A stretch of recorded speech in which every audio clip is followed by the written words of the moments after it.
Na jana nilimsikiliza binti moja pale, kwa wale mnaofuatilia mliona.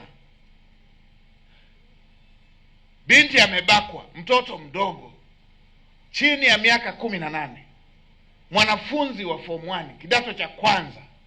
Jibaba zaidi ya miaka 50 limembaka mpaka likampa mimba.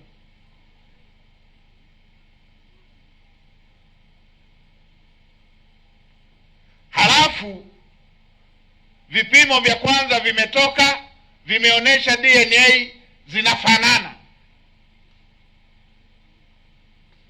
Halafu katika kuendesha kesi eti imeonekana hakuandikwa kwamba ni mwanafunzi. Ngoja nifike Lushoto.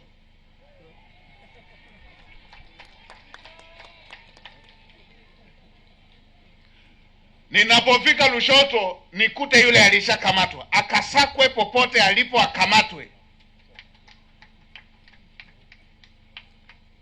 Hatuwezi tukaweka heshima na wabakaji.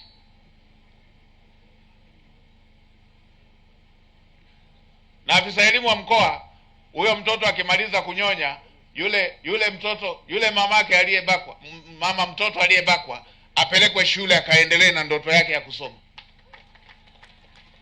Mtafutieni shule ya bweni aendelee na kusoma.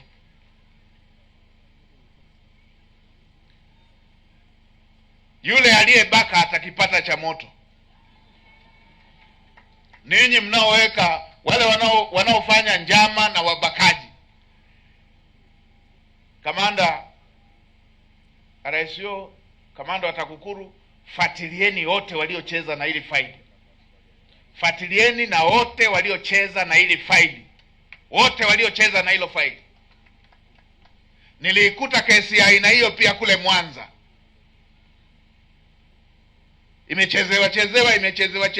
Na shukuru hatua zilishachukuliwa, imerudishwa tena ikaungurume upya.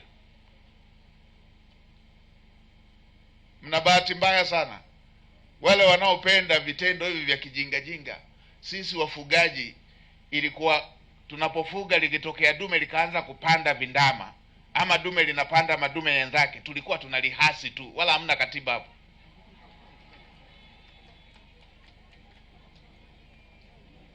Wala hatukuwa na katiba ya ng'ombe, tulikuwa tunalihasi tu. Sasa kwa sababu katiba yetu haijasema hivyo, watakipata cha moto kupitia sheria zinavyoelekeza.